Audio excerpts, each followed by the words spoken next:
Hey, what's up guys, in this video we're going to talk about throw keyword in Java.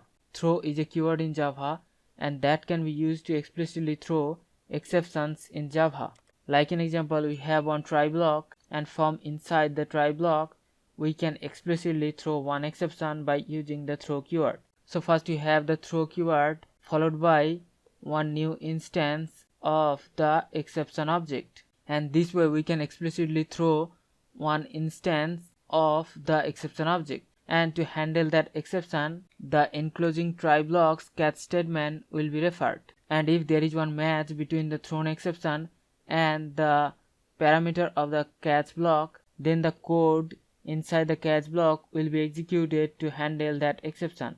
But if there is no match, then the next enclosing try block's catch statement will be referred, and the statements we write after the throw keyword will not be executed and the control will go directly for the exception handling.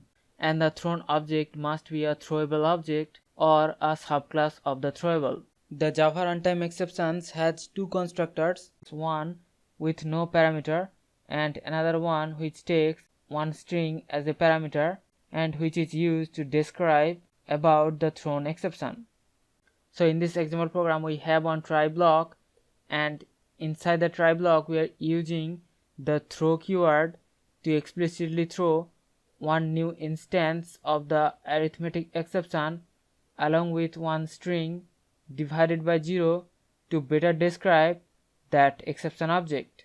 And immediately following after the try block we have one catch block, and which is receiving arithmetic exception as a parameter. So it will receive that exception object and it will print that object onto the console. So now I'm gonna save the program and I'm gonna compile and run the program, and you can see the output. We have printed the exception object lang.arithmetic exception along with the string says divided by 0 which describes about that exception. So this is the way we can use the throw keyword to explicitly throw one new instance of the exception object. So hope you understand the concept.